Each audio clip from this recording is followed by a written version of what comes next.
Welcome, everybody. This is the Dr. Nick's Amazing Man Stuff YouTube channel. This specifically is the Doctor's Orders live stream. There are other videos on this channel if you guys want to go check those ones out. If you want to see this man's morning routine, you want to learn about how to fix a butter, you want to learn about essential oils, there's some really good videos out there. Go check them out. This is a live stream where we like to talk about anything and everything. Random tangents, check in with you guys, see what's going on with the company. It is quite literally my job on this show to pull back the curtains and show you guys what's going on with this company. Now, to be fair, are there times where Nick and I get vibing in a conversation and forget the world is watching? Yeah, that will happen. Are there times where really weird, freakish, universal blips and glitches in the matrix and the simulation happen that make us kind of wonder? Yeah, okay. All the time. We'll welcome this gentleman, this will-powered, stubborn human in the best way possible in a second here. But he got sick over the weekend. I'll let him talk about that. We were talking about it, and then of all times and all places, can't even make this up, my phone starts playing music. Now, I probably didn't realize I activated it somehow with a voice command. And the song that came up was an absolute blast from the past. I don't know if you guys will be able to see this here, but it is Your Body by Pretty Ricky. As we're talking about Nick getting better and resting up and, you know, all these things, all of a sudden, I'm nowhere near my phone. It just busts out, "New shoes on the ride," and just hits this, like, Pretty Ricky song by, and who's even the artist on this? Or, yeah, Your Body by Pretty Ricky. Just that. If you came in right now for the first time ever, this is what happens. Fire. Pretty Ricky is, if you guys came in like right about now and you're trying to get a feel for the vibes of this show, Nick and I are big on vibes. Like, we can talk to someone and we pretty much understand their entire disposition and life journey and where they're going. This is the vibe of the show, you guys. So hopefully you're enjoying it. Hopefully you hit the thumbs up on your way in. Hopefully you want to share this out with friends because you like it that much. You want to be the cool kid that you know how it feels good to break the cool thing to people. This is the cool thing. Break it to your friends, and then forever they'll be like, "Oh my gosh, Jim told us about that. Do you remember way back in the day when Phil introduced us to Dr. Nick's? Oh my gosh, coolest guy ever." Now allow me to introduce you guys to Dr. Nick's. Come on now. I feel like I'm a freestyle rapper in live streams at times. Like, it just kind of like comes about when it's like you don't even realize I'm building up to this. I don't even realize it. But then it comes about and it's a lot of fun. This man is getting over his sickness. First off, his name is Nick. Second off, Nick, how you doing? What's going on with this sickness, sir? Oh, I don't know. I'm doing good. And who knows what it is? It's probably like I was joking with you, which I won't go too far into because, we're like sensitive, politically correct people. But I feel like this is probably the remnants, or this is the resurgence of something that a lot of people probably do all sorts of special doctor's visits, and they do all sorts of special vaccinations or all sorts of things. And I'm not even going to say its name because I don't want to give it any power because I don't believe in it. And so, yeah, I have a virus, and I think it's probably due to some of the friends of mine that were in town that have taken certain precautions to prevent this virus, which I find probably makes them more dangerous in general, to spread it. And so here I am, I'm fighting off who knows what. It's that time of year, so I'm just going to blame it on, nice weather in fall. And in my body being used to pollen season here in Massachusetts for the past 4 months. So It's probably just adjusting. And so, no, am I doing great? No. Did I sleep probably 4 times as much as I did normally last night? Yes. Do I also have poison ivy on my leg on top of having swollen glands, on top of having a sore throat, on top of not being able to figure out if I want to stop sweating or freezing? Yes, all of those things. So I have all tell of that. me that. Shame on you, friend. You got poison ivy? What happened? I just discovered it. So like, here I am. I'm feeling like crap. I woke up at 6 this morning like usual. I had coffee. And then after coffee, went back to sleep. And I slept until like 11, which is like something Yeah. I don't do. Right. I woke up, I didn't even know what day it was. And then so I'm like, okay, dust the cobwebs off here. Like, let's get feeling better. Let's get some fruit and some veggies in us, and let's get some water and all those things.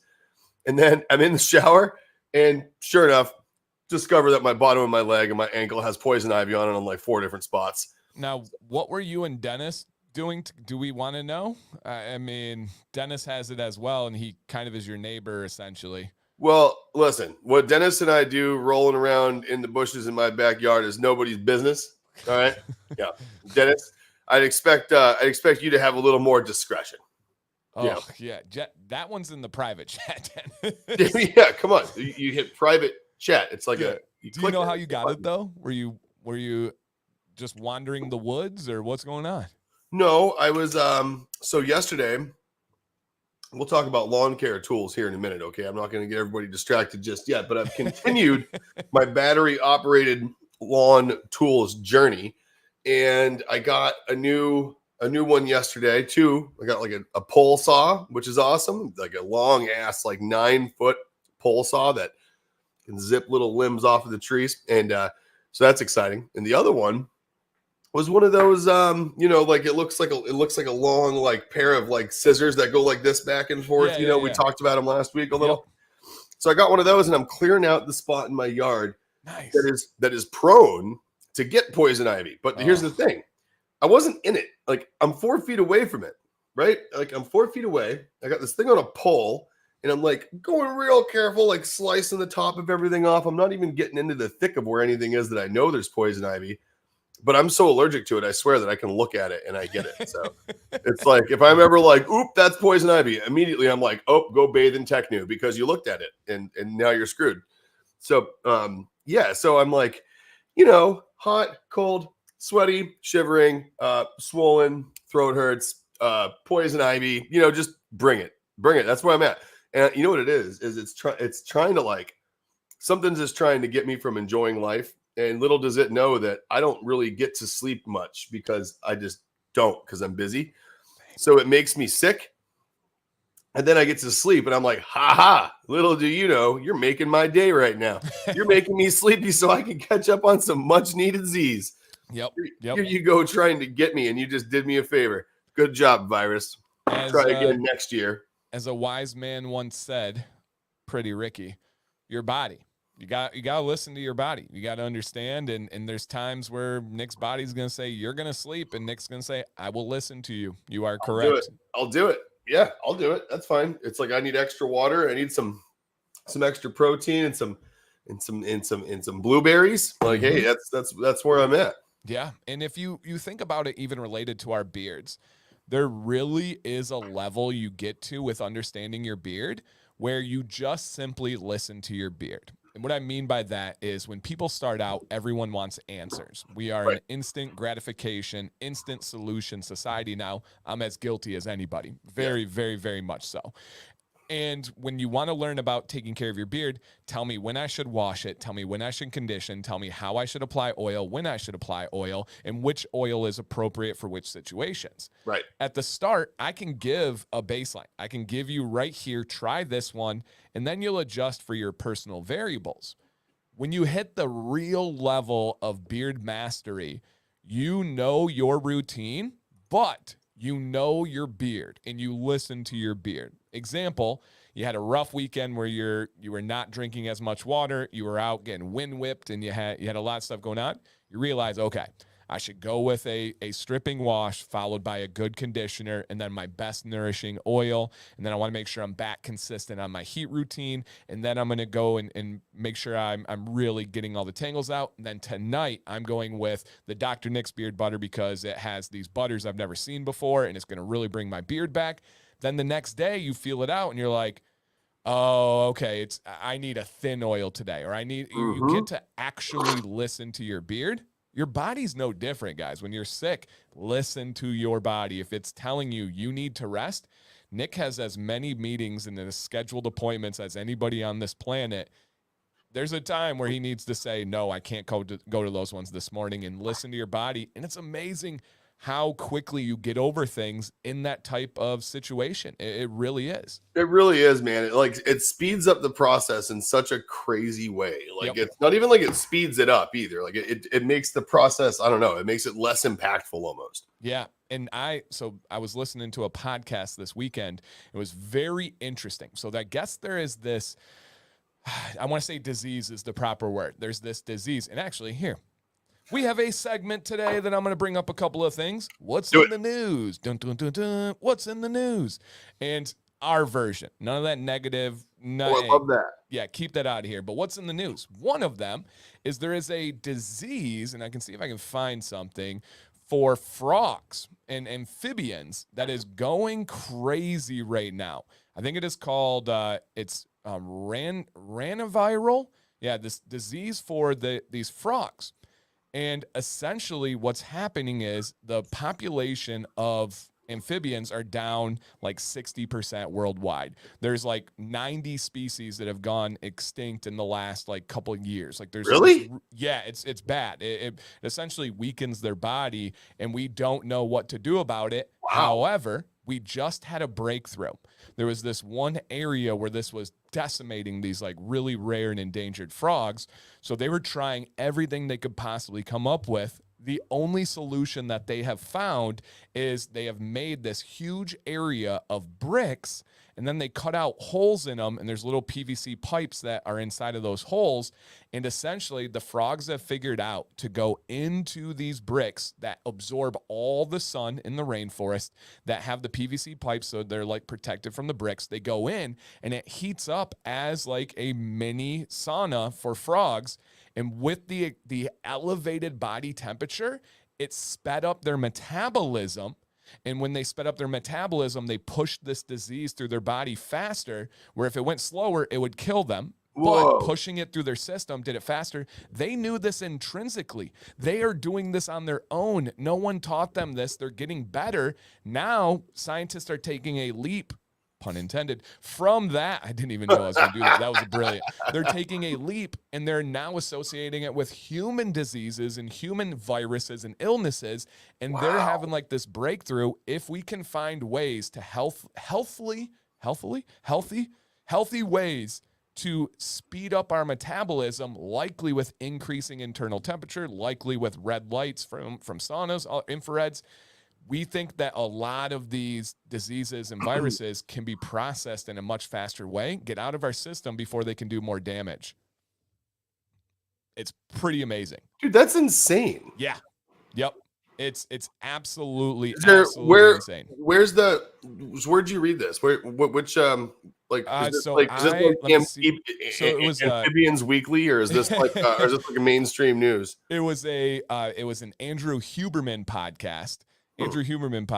But it is so this is right here. I'll show you guys the name of this disease, and it's for real. So this one is by, I don't know, veterinary something, but it's this thing right here. It's an infection that has led to the death in amphibians, and it's like dismantled the population recently. It's going on right now, and then again they're using these like bricks. Frog, let's see if I can find it. Frog bricks sauna for disease. I bet you we can find something here. Okay. So yes. All right. Here is so this one is by the BBC. And it's a DIY brick sauna helping, get out of here. Come on. All right, you guys will get. There we go. DIY brick sauna helping frogs fight diseases. And it's all because of the raising temperatures that they have. And this is all like right now. This is current stuff. Yeah, from this summer, June 26th, this was published. And they break it down by the cells and what it does and how it saves them. And here's the little bricks that you guys can kind of see. And they figured it out essentially by accident. And so I thought that was super interesting when learning about how to get over, how to get over disease and all that kind of stuff. Very, very, very, very cool stuff. And so, man, it's something that's very to me, like thought invoking. And Garden State, who loves amphibians and reptiles and all sorts of slithery, slimy things, he said, amphibians and reptiles are amazing. A lot of antibiotics and other medicines come from it. Yeah, yep, absolutely. For sure.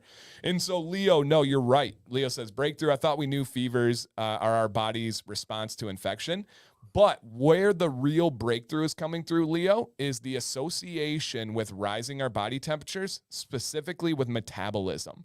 That when we can increase our metabolism, then we can process these things faster.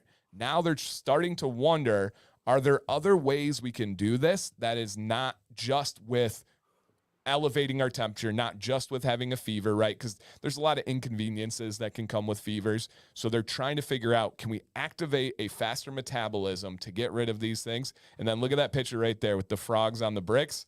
So cool. So dang cool. That is awesome. Yeah, I love that stuff. So cool. Yeah, it's just very, and your mom What will we says, figure out next? very interesting for sure. So I love that. So maybe get some spike proteins. Do you guys have a sauna? I feel like you have a sauna and a cold plunge.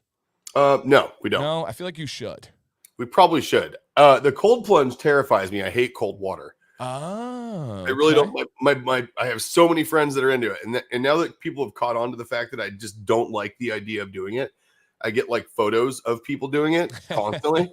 So like I get like the whole ice bath thing, and I get like my buddy picking up his thermometer and dropping it in, and him like panning back, and it's him in the tub, and I'm like, nope.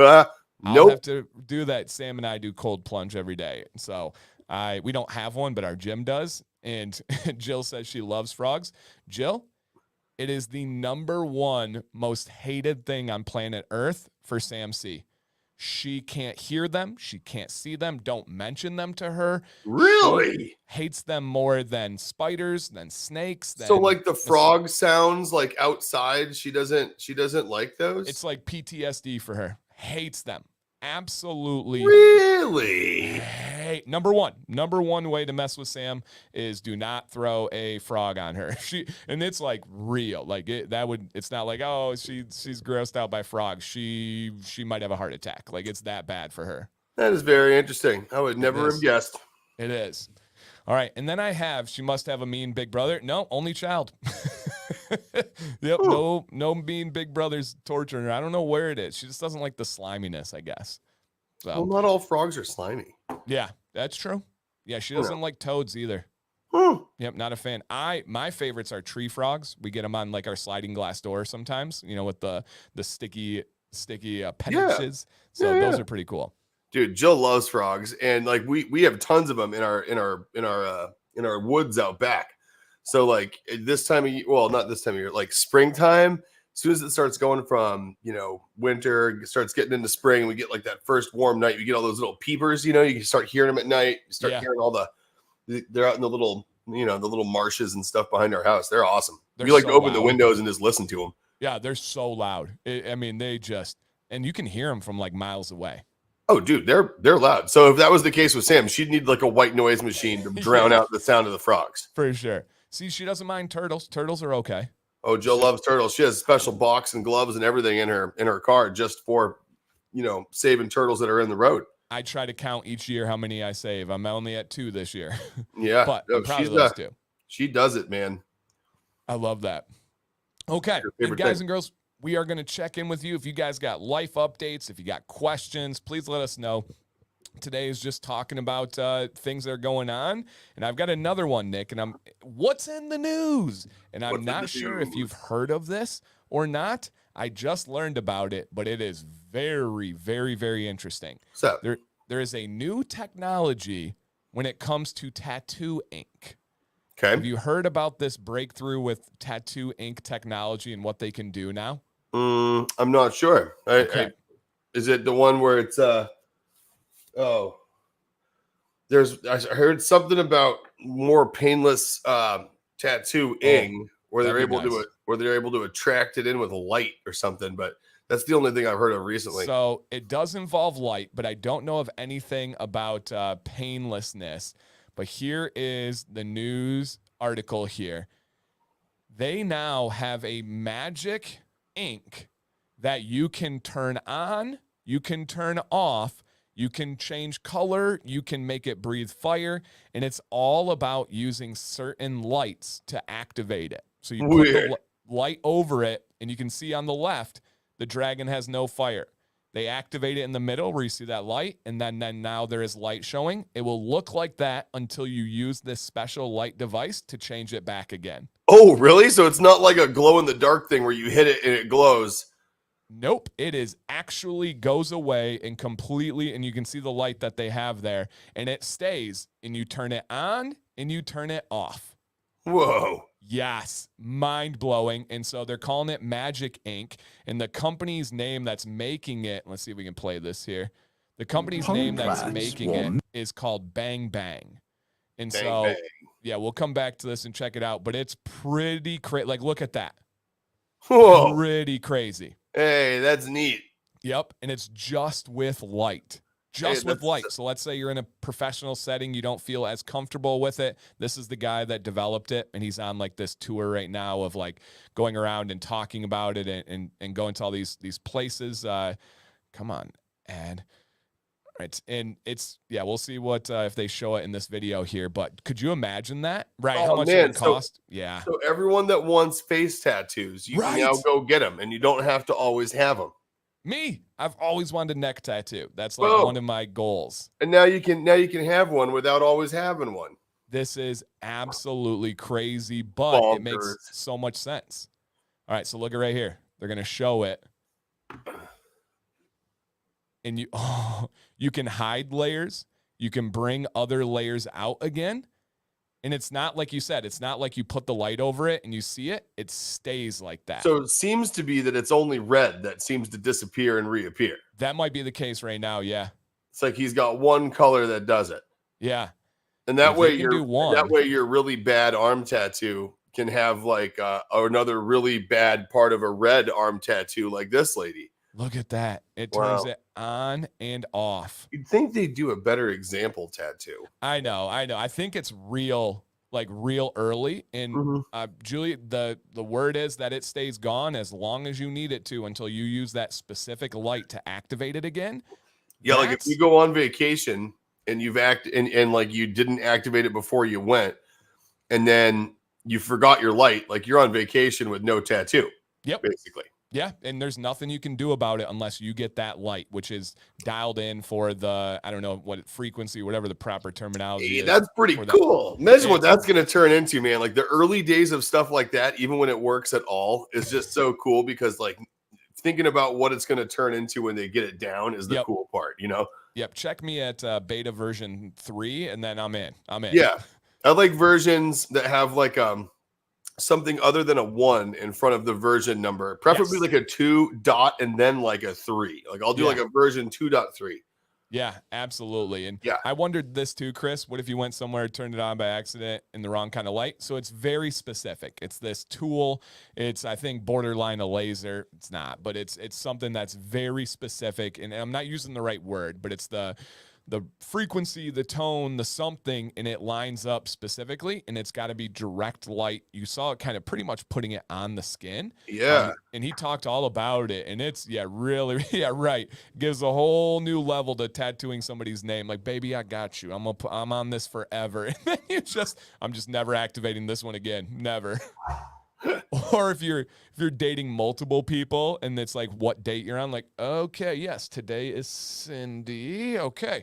And then the next you put that away.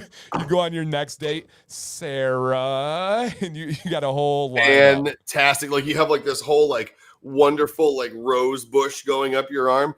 And then like there's just like a name and a rose that's like right there. But if there's like 4 roses and only one rose has a name in it, until you delete that one and pull up Jacqueline later, you know? Oh, I'm in.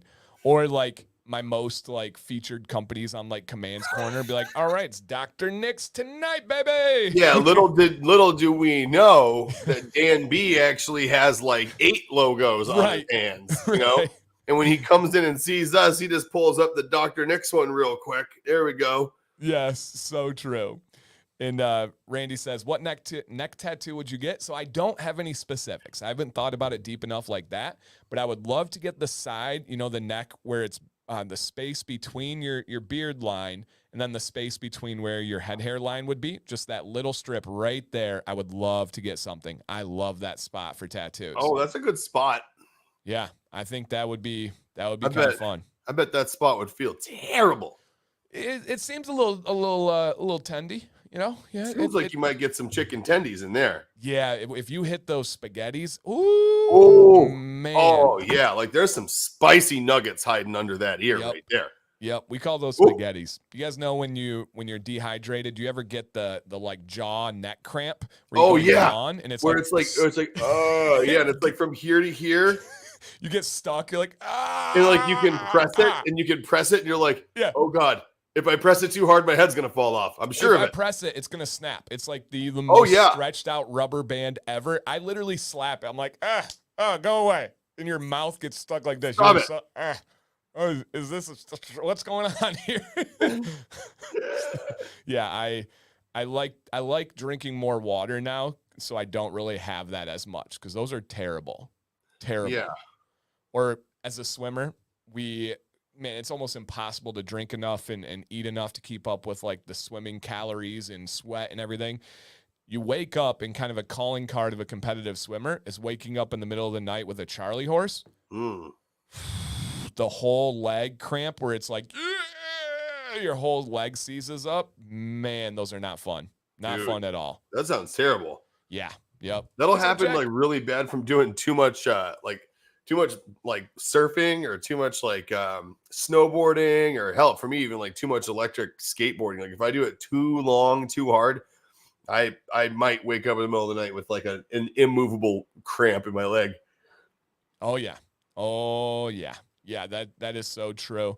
All you can do is stand on a cold hardwood floor. Yep. That's about right, Joe. That is about right. Now, I'm segmented out today. I'm feeling it. I had some shower ideas, and I love them. We got Jack in here. Do you see how the universe has a way of kind of like leading me to things, and timing just seems perfect? Like, what's in the news? That came up. Now we got Jack in here. The other thing that I already had made, this is not even having to do with Jack, I didn't even know he's going to come in, is a new segment I would like to talk about today. It says, times your kids amazed you for their age. Now, I have a feeling there's a few on Jack, and I'm going to tell you why I came up with this. It actually has to do with someone in the chat that told me a couple stories about you, sir. And so, about me? About you, sir, yes. Uh-oh. And so I want to go. He said, I want you guys in the chat to give any examples of your kids that when they were like 2 or they were 5 or they were 10, and at their age, you were like, how are you doing these things at that age? Like what is possible? And I'm going to tell my kids ones real quick first, and then I'm going to tell your stories. And then if you have any to share, Nick, you got an open stage. Okay. So, oh boy. And do you know what I'm talking about? Nope. Okay. I like it. Who do I have to blame for thank for this? Nick knows. Nick and I know most everything in our lives. Like we talk to each other, tell everything. So when I get a little surprise on him, I enjoy it. It's always fun. But examples for our kids that amaze me. I'm gonna start with Jax. So Jax is a very like quiet kid. He observes everything. He's highly confident and like extremely confident. Like if you were to ask him, like he'll go, he subbed on a soccer team that was a high level team, 2 years older than him. To be fully honest, he didn't belong out there size-wise. He was way too small. He kind of got bullied around, and it was like, okay, now we know. Now we can bring it back down, play 1 year up against the best kids in the state. Got it. Understood. When it came back, after the game, he was like, yeah, I was probably the best player out there. And like very clearly wasn't. But I love that. I will never tell him otherwise. I'm like, hell yeah, dude. Yes, you are. Let's go. Hit it up. And so Jax is quiet. He's confident. He's kind of the guy that speaks softly but carry a big stick. When Jax speaks, everyone's like, whoa, okay. He had a line this weekend that I was like, you're 7 and you've came up with this? And he goes, hey, Dad, I have a thought. And I was like, okay. And we battled a lot of anxiety with him last year. Most of you were around for that journey and remember he wouldn't go out onto the soccer field and sat on the bench and cried. Now he's a star. We battled going into school, like really bad. He fought, he kicked, he screamed, he cried, all that stuff. Now it's golden. He said, I had a thought and it really helped me. I said, what's up, man? He goes, you know how I had all those worries in my head last year? And I didn't even ask him. I didn't even bring anything up. But I said, yep. He said, when I have those worries, if I pay attention to them, it's like they live here and they stay here. But if I don't pay attention to them, it's almost like they're just visiting. Dude. I just got goosebumps. I literally got goosebumps. And I was like, can you tell me that again? He goes, yeah. Say that again. One more time into the microphone, I said, can you please. tell me again? He goes, my thoughts, when they're bad ones, they do this. And he made this motion. And he was like, he was bouncing around. He goes, if I sit and think about them doing this, they live here and they stay. Stop. Yeah. Goes, if I don't think about them, they just visit and then they leave. Whoa. And I was like, that's prophetic right there. Like, what? Whoa, you're 7 and I've never put a thought together like that and articulated it like that. Wow. It was like, what? Like blew my mind about that. If you have worries and you focus on them and you stress over them, they're going to live there.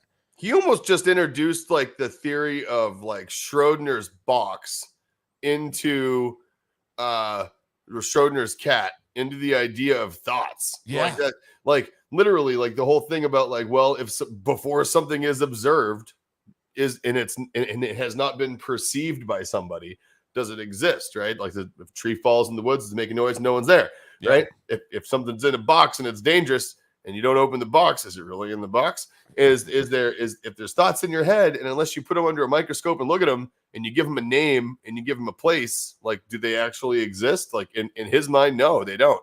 Yeah. And that was the whole concept. He's like, they just leave. And I'm like, oh my gosh. Damn right. They just leave. And that's how he is. He doesn't say much, but when he does, I'm like, oh my gosh. So that's one.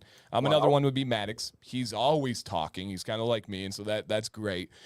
Soccer, right? You guys know he's doing phenomenal. The coolest thing with him in soccer is he takes his weaknesses, focuses on them for like 3-month chunks. That's his thing. He said, I'm going to focus on this for 3 months, and then it becomes one of his biggest strengths. Examples. At his age, kids don't use both feet equally. Usually you have a dominant foot. Oh, very much so. Yep. This summer, he did not touch a shooting ball with his right foot, which is his dominant foot. Now, in Super Y, he was in the biggest league, biggest competition in the country, literally traveled all over. He was shooting left foot? He was shooting with his left foot? Committed to only shooting left foot. Now, he scored 0 goals this summer in Super Y. Well, now the season has started officially, the 2024-25 season, and he is quite literally ambidextrous with his feet, and it is now his absolute like star. He had 13 assists last weekend. He had 6 goals as well. 11 of his 13 assists were with his left foot. 4 of his 6 goals were with his left foot. Really? And he couldn't use his left foot 3 months ago. Dude, imagine how hard that's going to make defending against him. Like, you're not going to know what foot that cannon's going to shoot that ball out of. Yep. And that's the whole concept. Same thing from last year. Our big thing into the spring, after every game, we actually did private lesson after private lesson about him playing physical. He was kind of hesitant, kind of stayed off, very skilled, but would rather dance around people than get in there. Right. Now, it's the point where we have to tell him, chill out, man. You don't have to throw that kid down. You don't have to elbow him in the back of the head. Yeah, and it's just, it was his utter weakness and is now his greatest strength. And it's like, for you to have that ability of forward thinking is just crazy, just absolutely crazy. That's insane, dude. It is. And then Violet, kid's gonna be just an absolute beast. Oh yeah, no. If you're gonna bet on somebody being a pro athlete, it's got to be Maddox. I know it sounds crazy, but insider trading, it's already happening, dude. I already got like my Back to the Future bets being placed. I got like the Beckett in my hand right now, like I'm waiting. And then Violet is just everything she does. We're like, you're 4. This is crazy. Just she's insane. You guys know her. I'll save those stories. But the Nick ones. No. I heard a couple stories about Nick and being pretty like outstanding for his age. For example, At around 2.5 years old, Nick showed interest in learning the game of chess. Now, if you guys can think about 2-year-olds, speaking ability, blocks ability, like all this stuff, like we were ecstatic when Maddox was stacking blocks at that age. You know, like I think I kind of lost track of what the years are like, but it's pretty amazing. At 2 years old, his mom taught him chess, the basics of it, within like months, like 6 months. As a 2.5-year-old going into 3-year-old, Nick was winning chess matches against adults at that age. I have been told that story. I remember her telling me that a while back about how it was funny because she said like the day that she taught me chess, she could no longer beat me. Like shortly after teaching me like the geometry of and the rules of the game, she said that there was like she showed it to me, and then she said within like a week she couldn't stand a chance against me. I was like, I was still at risk of like chewing on the pieces because I was that age, you know. Yep. And then around the same time, I believe like 6 months later, in the same kind of 3-year-old age, there was a rug doctor that was rented, which is like a vacuum cleaner for rugs. You know, it's a wet vac type situation. Thanks for all cleaner. this, Mom. Much appreciated. And with this rug doctor, Nick's mom took it apart to clean it, as you should when you rent something. You want to make sure it's all nice and cleaned out. She went to put it back together, but a couple things just weren't adding up. You know, when you take stuff apart and you're like, it's just not going back the way it should be. Nick, who could barely speak, was like, me try. Eventually, she lets him try to put this thing back together. Immediately, effortlessly, Nick puts it together as like a 3-year-old and gets it completed. And essentially, she had said that was kind of the story of Nick growing, is every year there would be new skills, new things, and like how interesting of a challenge it would be for a parent to try and cultivate those skills and abilities from somebody so young. But I thought that was pretty dang cool, pretty amazing to hear about the rug doctor and the chess games. Man, that is funny. It's like, you know, and of course the only memories I have of any of that is just my mom telling me those stories. Right. But it's like, you know, there's been a few of them where, especially like what's funny, I guess, is because of that stuff happening really early on. Like my mom and I had an interesting childhood, and my mom, as you guys know, and my mom had like a super interesting life during those years too. You know, we were kind of just, you know, we were all over the place. And so what I found, I look back on it now, and like, my mom definitely depended on me for like a lot of things when I was super duper young, way before I think, you know, most people would be depending on another person, you know, for those sorts of things. Yeah. Like, I'll tell you a good one. This one will just give my mom a trip. So one time we got stuck moving. It was the typical kind of thing where like my dad went ahead of us to kind of get like a rental house set up and get things situated.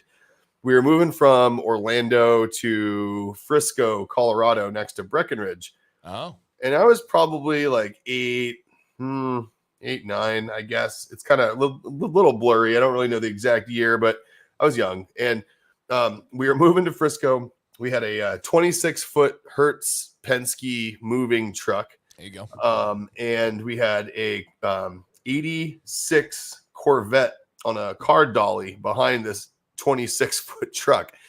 And something they didn't tell us when we rented all of this is that you can't back up with a car dolly, right? This is the one where like only the two front wheels are on the dolly and the back tires are on the ground. It doesn't, you can't back those up really, because it's like balancing a beach ball on a yard needle. You know what I mean? Like, there's no locks on it. There is a way with modern ones where you can lock the front to the back wheels where they don't pitch. So like the wheel won't turn while you're turning and just jackknife. Okay. This was not those days, right? If you wanted to be able to back the damn thing up, you needed to rent a car trailer. We did not do that. We rented a dolly.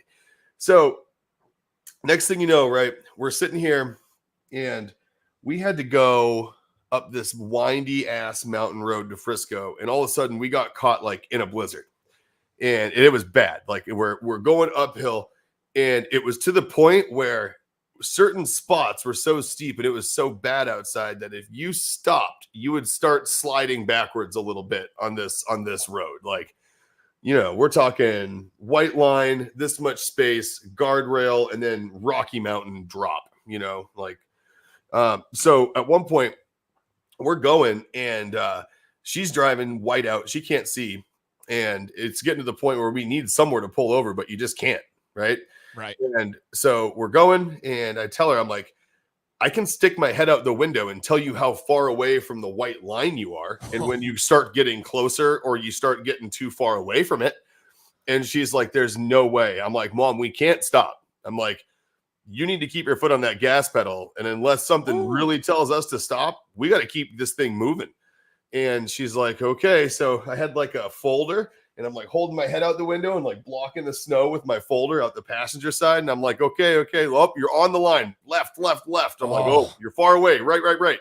And then I remember at one point, I'm like, guardrail, like left. And so we did this for like 30 minutes, white knuckles. And then this in the mountains? In the mountains, mountain passes. Like it was to the point where it's like, you have the truck runaway ramps going the other direction. Oh, terrifying. Yeah. Oh, you got the whole thing. And we're going uphill. So we're like uphill going up to this thing. Yeah. And then so we finally get to a point where we see a motel, like on the side of the road. Like we see an exit, we see a motel, and we're golden. And we get off the exit and we miss the damn driveway for this hotel and there's nowhere to turn around. And it was like our last hope. And my mom, she was holding it together really well this whole time. And she just starts breaking down crying. And I'm like, she's like, we have to back this thing up into that driveway. She's like, there's no way we can do it. And I was like, all right, Mom, move over. If we're not on the main road, I got this. And so my mom can attest to this one that I ended up getting us backed up on that road without jackknifing the car dolly, backed into the driveway, and then in and around and turned around and took up some parking spots. And we were there for the night and we were safe. But like, me and her together with me at like 9 was able to make it through a blizzard up a mountain pass with me like telling her how far away a white line was. And then I ended up managing to back up the 26-foot moving truck with a Corvette on the back and got us into the parking lot where we both just like got out of that moving truck and neither one of us wanted to look at it ever again, I don't think. Wow. Wow. She said, not fun. Her and I have been through a lot of stuff like that over the years. It's like we were like, we were like each other's only, partners in crime for a long time there. Wow. And Abe lived in the same area and he said he spun on Vail Pass once because of the ice. Dude, that's no joke. And like you will. And like, there's nothing crazier than like sliding down a road with no brakes on. Your tires aren't moving. Like you're hoping that if you let off your brakes, eventually your wheels will start spinning enough to where you can feather your brakes to start slowing down. Have to. Like if you've ever been in a spot where you hope your slide leads you to a runaway truck ramp and not the other side of the guardrail, like you've never been happier to see a big pit of sand ever before in your whole entire life. Yeah. Yep. No, that is terrifying. Dude, it's crazy. So that fits exactly on the topic. Those are the stories I was looking for there. That makes sense. I still probably would not be able to back that thing in at 36 years old, and you did it in single digit age. Yeah. Yep. There you go. And ever since, what's funny is like whenever we're helping people move, I don't know if it's like something that people, maybe people have heard that story before, maybe not. But like literally whenever I'm helping someone move and it comes point to like back the truck in somewhere like tricky, people will look around and be like, and all of a sudden I'll just get keys landing in my chest in my hand. I'll be like, what? Huh? Oh, you need that back? Okay. Yeah, we need to back in that truck. All right, got it. It's like everyone just knows that if I'm around, like, and you got like a trailer, you got like a boat, you got like a long ass RV, and you got to back it into a parking spot with this much space on either side, like I got you covered. Dang. And you're confident with it? Oh, yeah. Yeah. So when we go camping, I highly prefer pull through spots, but I've not had one this year or last year. And I'm always terrified. I always do it perfect. But when I'm done, I still believe it's mostly an element of luck. I am not confident backing that. It's a 31 footer to be fair. It's a big boy. That's sizable. Yeah. And Sam is never worried. Sam's like, you do it perfect every time. And I do. I don't know why you're so worried about this. It terrifies me. And I think it's because if you go camping and people back in, everybody gets out and watches. This is not a joke. They'll literally pull out chairs and watch you back in and turn their chair towards you, not shielding their eyes or anything. They're locked in. They'll offer advice. There'll be guys drinking, giving you like play-by-play on this and stuff. I hate it so much, but I've never messed up. But man, I don't like it. It's not fun. Well, yeah. I mean, you don't want to find out what happens when you messed up. That's for sure. Look at this right here. Jack, aka Nick's son, says, "How'd I get this lucky to have this guy as my dad? He has an IQ higher than Albert Einstein." If you know what? Thanks, Jack. And you know what? I know you want to go to the skate park later. That's, you don't need to keep buttering me up, man. I get it. You can go. It's the last day of summer. Send some of that my way, Jack. I don't get any of that. No, just kidding. And speaking of great feedback, I don't know how this always happens, but to transition, one thing that I just randomly want to put out there for you guys, and I was talking with Nick before, your guys' feedback matters so much to companies, and I don't think you guys understand how valuable it is and how rare it is. 99% of customers order, they pay, they use it, they love it, but they're very quiet about it, and there's nothing wrong with that. I respect that. I understand that. But when you guys leave beard product reviews, like from the emails that you get, if you have customer service interactions, that kind of sends you an automated thing for you to review the customer service situation as well. The company overall on things like Google reviews and all that stuff, it makes a massive, massive difference. And Dr. Nick's highlighted some feedback from some customer service ones on here. They've highlighted feedback on beard product reviews and stuff. All I want to say is a lot of this feedback comes from people like you guys and that listen, that care, that want to help. Please know that whether it takes you 3 minutes, 10 minutes, or you have this really well thought out hour-long response, it really is appreciated. It's really valued. It's never as long as you're being honest, it's never taken as like critical. It's never taken as like buttering it up. It's stuff that companies need to know. It's stuff that companies need to hear, good, bad, or other. And one thing that I love with Dr. Nick's is right here that Jacob says is Nick and Jill are amazing on customer service. They do things for the right ways and the right reasons. Like this one from Matt really stood out to me. And he said they were impressed that they were reaching out about a product and the company, rather than trying to sell a product right then, they gave the like more specific recommendation, even if it wasn't going to be to have a sale right then because it wasn't available. The person said, "Hey, I'm going to make a purchase anyway because of that service. Just know," like right here, Chris D. And again, I know it's you guys. He said, "I've left feedback. I know what it's like to leave feedback and never hear about it again, never see it again. And then you're like, is it even worth it?"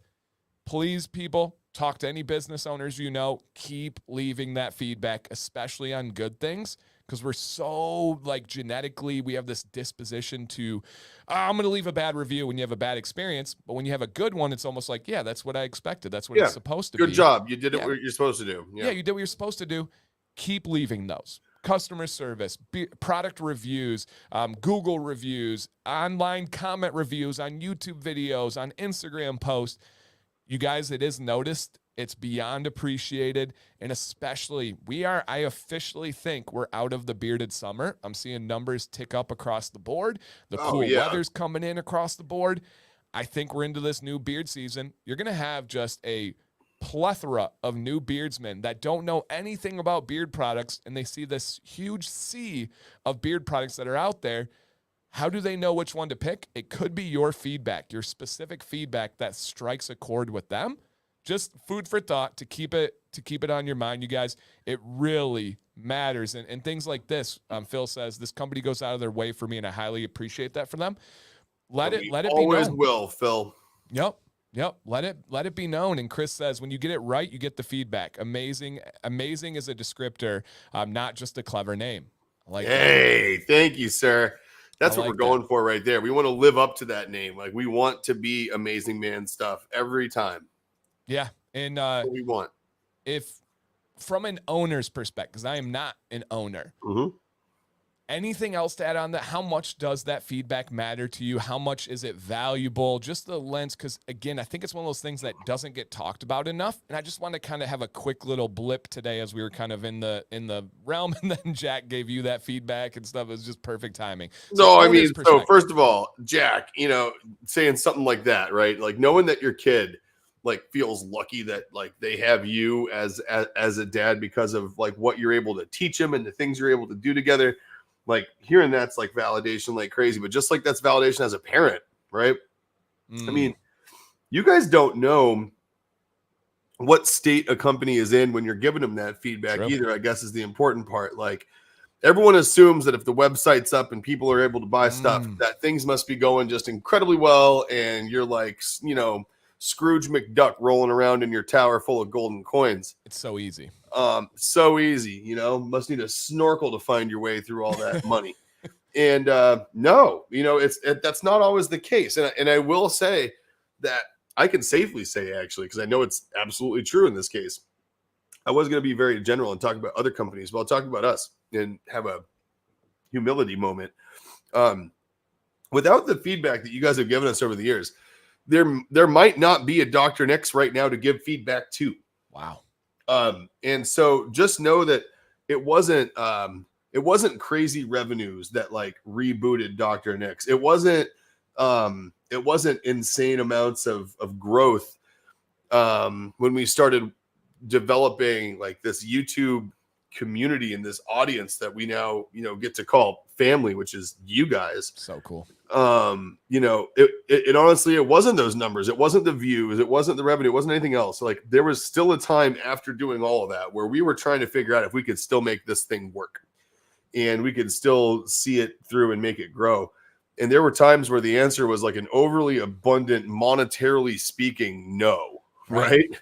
And I will say that the feedback and the input from you guys and just the way that this community has sort of, kept us going, not only is valuable feedback, not only does it create our product development roadmap, does it, make sure that, we have a good pulse on our community.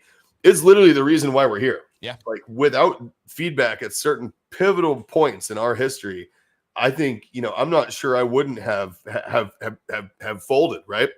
And I think it's like, it's the community, it's the feedback that's really kept us going. So I guess what I mean to say is when you give a company feedback like that, especially a smaller company, you don't know if that bit of feedback isn't what's going to keep them going that day. And you don't know. Attest to that because that's Nick huge. Has reached out to me at several different times over the last kind of mainly 2 to 3 years where, again, they had taken time off. They came back, especially coming back in this new industry because Nick was back in 2015. Yeah. This industry back then, that was a shell of what we see now. Oh, it changed. And they had to find a way to stand out and be noticed and differentiate.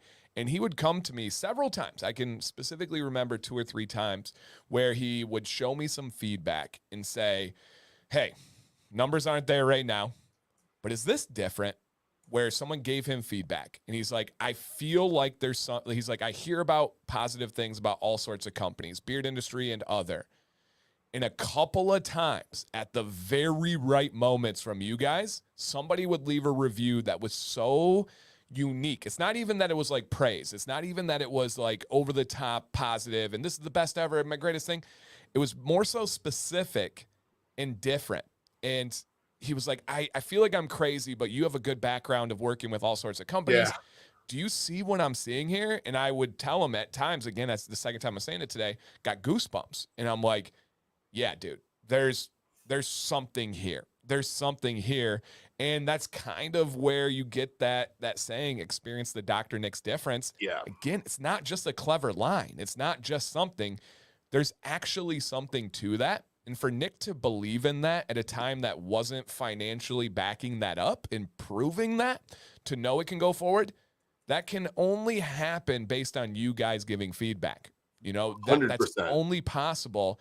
And that was the drive to say, okay, let's do stuff like a weekly YouTube video. Let's do stuff like daily Instagram posts. Let's do stuff like having seasonal scents from Jill she's taking it on her own. She's making those happen. Let's do merch. Let's do these things.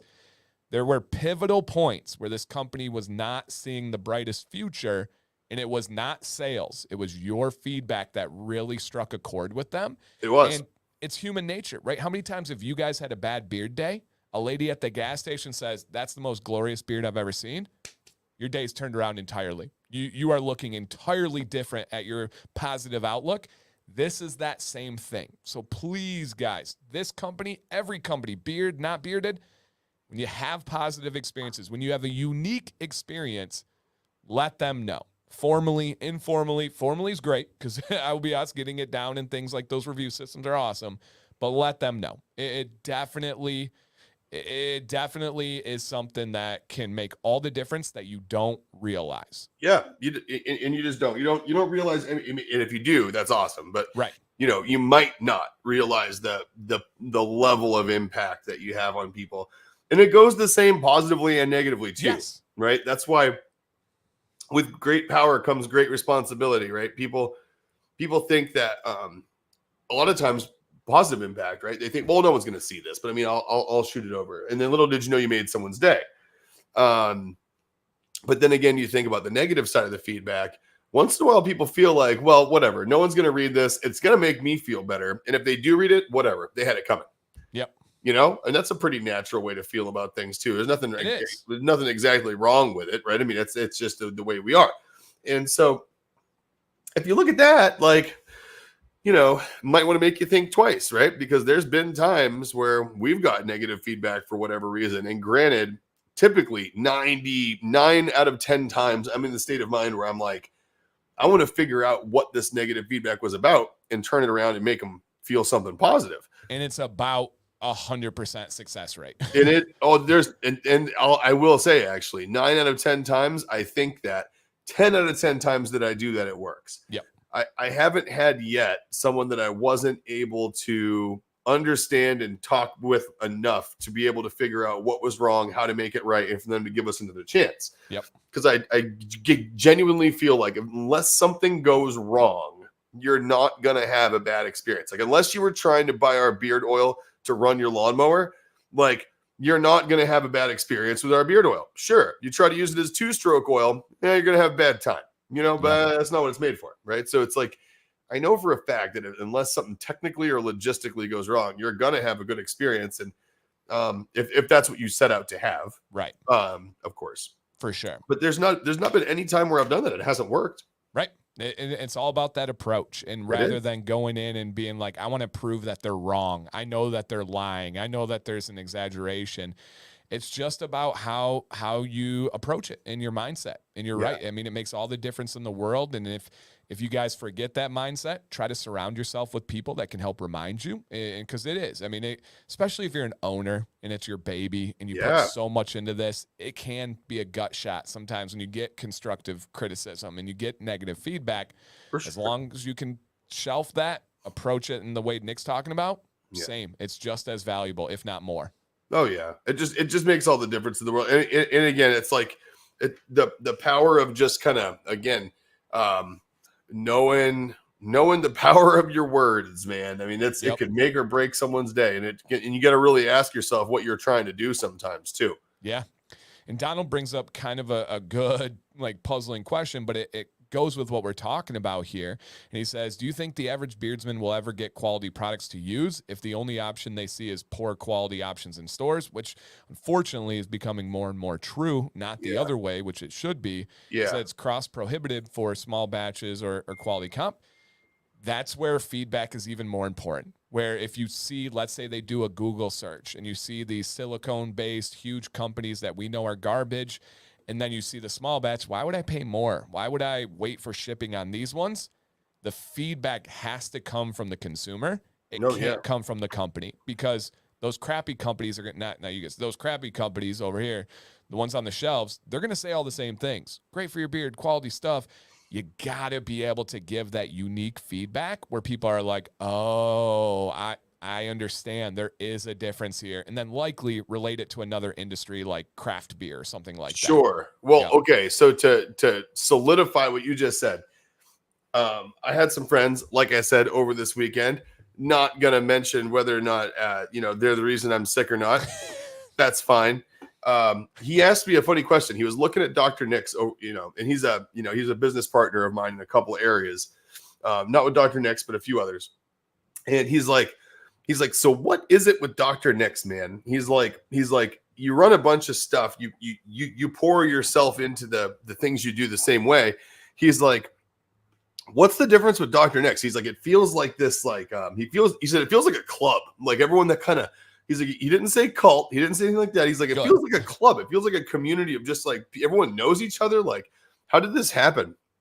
And I talked to him about like how to create, a customer owned brand, right? Yeah. Like a customer run brand. And it's a lot like it regards to like lifestyle, kind of companies. And then a lot of it kind of resides in that space.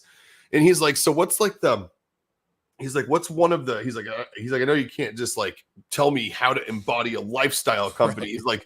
He's like, but if you were to like tell someone out there that was trying to shift from having like a 10% repeat customer rate and they're trying to get up to an 85% repeat customer rate like you guys, he's like, what's the main thing that creates like the lifestyle brand feeling from like a marketing standpoint?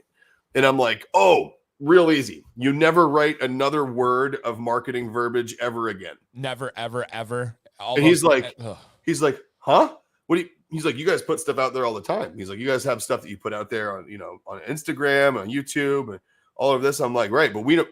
All of that are things that our customers have said about us. Yep. You need to get to the point where you are creating such good experiences that the only marketing verbiage you need comes out of your customers' mouths in emails, in reviews, in text message, and in live streams, and in chats. I'm like, the day that you can literally safely say that I haven't come up with one thing nice to say about my company for over a year, you did it. Like, That's where you know that you at least have one of the building blocks of creating a lifestyle brand, is that when you tell yourself that you are no longer going to allow yourself to say nice things about your company in a public way that were not said about one of your customers who's experienced your products and said it themselves. Yep. And if you take that route and you make yourself do that, it changes the way you interact with your customers. It changes the way you interact with your community, your partners, your competitors. It changes the way you conduct yourself in a group setting where there's multiple competitors of yours in one place. Yeah. It changes everything. Yep. And it all builds on itself in the way that you have that feedback. And you also tell them, hey, we're making products to sell to people. How about we let them tell us what they want as well? They make the roadmap. It's not just feedback like that. They make the roadmap with having comments and having stuff. These are the ads. They're right here. It's based on what people say. And Banana Goat says he tried Dr. Nick's because of the overwhelming positive feedback. And I love his last line. He says, there's no making that up. You can't. And that's the thing. Like, if you're trying to get people to do things because other people like it, why are you going to tell people how other people like it? Like, let those people tell the people who aren't your customers what the reason they made the choice and what they feel like has happened with them since they did. Yeah. Just let them tell it. Simple as that. It is as simple as that. Keep it simple, stupid. Right. I know it's not necessarily easy, but it's very, very simple. And then again, you get people's words out like this: immediately favorite oil, best oil and shampoo, ridiculously good. Like, that's human talk. Yeah. That's not ad read. That's not big marketing. That's not budget. AI. That's not some branding think tank that we paid $100,000 for and they came up with 10 taglines for us and 4 colors that we use everywhere. Yeah. Dramatic cut. Say this, do that. No, I do like what Leo has here. The phrase good gossip, which is priceless. Heck yeah. I'll take good gossip all day, man. I like that. Well, are we over? We're in overtime. I know that. Am I that sick? Like, am I going through like Dayquil, like hallucinations right now? Like, I know. I was like, there's no way I'm cutting this off right now. We can't stop that trade. I'd say, too. Yeah. So that's it, you guys. Jill let us know that beard butter is back in stock. So if you guys have been waiting on that one, go ahead and jump on. Jill's in the lab cooking up all the stuff that you guys need and want. check out the site. If you have any questions, reach out to Dr. Nix through email. You can reach out to me personally, Dan C. Bearded. I know the ins and outs of everything here. Always happy to give you guys any feedback. And other than that, man, we're going to be back next week, Tuesday. We're going to make this happen. We're going to have an amazing show, an amazing time. I hope that you guys will come. I hope that you'll bring a friend. And thanks for just listening to us. I know this is a show of just two guys talking without even like breathing for over an hour. It's cool that people actually want to hear that. So for me, I want to say thank you guys. I'm going to kick it over to my friend who's got to get some rest over here, Mr. Nick. Take him away with the final words, my dude. Well, I only didn't breathe that whole time because I can't. Tried. Don't laugh. Don't no laughing. That leads to coughing. That leads to asthma inhalers. No bueno. No, this was exactly as always the break I needed today. So I'm going to go back and with my laptop and a dog on the couch and with some Kill Tony on in the background. Let's go. I haven't watched last night's yet. Oh, I haven't either. Either because it premiered at 1 because it was a West Coast 10 p.m. Oh, I didn't know that. Okay. Yeah, it was a West Coast 10 that came on at 1 o'clock, and I was far into waking up for like the third time sweaty by then already. So no, I'm curious because it's one of the most controversial comedians out there, Matt Rife. Oh, he got popular because he's good looking and he would make crowd work with all the girls. Phrase for a certain type of mom in the crowd, and so he would make interactions with them, and so a lot of people hate him, a lot of people love him. I'm curious to see how he does, so I'm gonna check that out. I can't wait. And don't worry, Jill, I won't watch it without you. I won't. Don't worry. We have a rule. Like we can watch reruns or watch ones we've watched before without each other. But if we're watching a show and as it comes out together, like you watching that without the person you're watching it with, like you better. That's like you bought like some steaks and shrimp for dinner and you just decided to eat a couple of them and make all the shrimp before they got home from work. Like, oh, we're still eating together. We got potato salad. What? Yep. Like, no. Don't worry. I'm not going to do that. But that's what I'm doing. I'm going to get on the laptop. I'm going to get me a dog. I'm going to sit on the couch, watch some old Kill Tony, and hopefully fall in and out of sleep until Jill gets home later. Let's go. See you guys next Tuesday. All right, guys.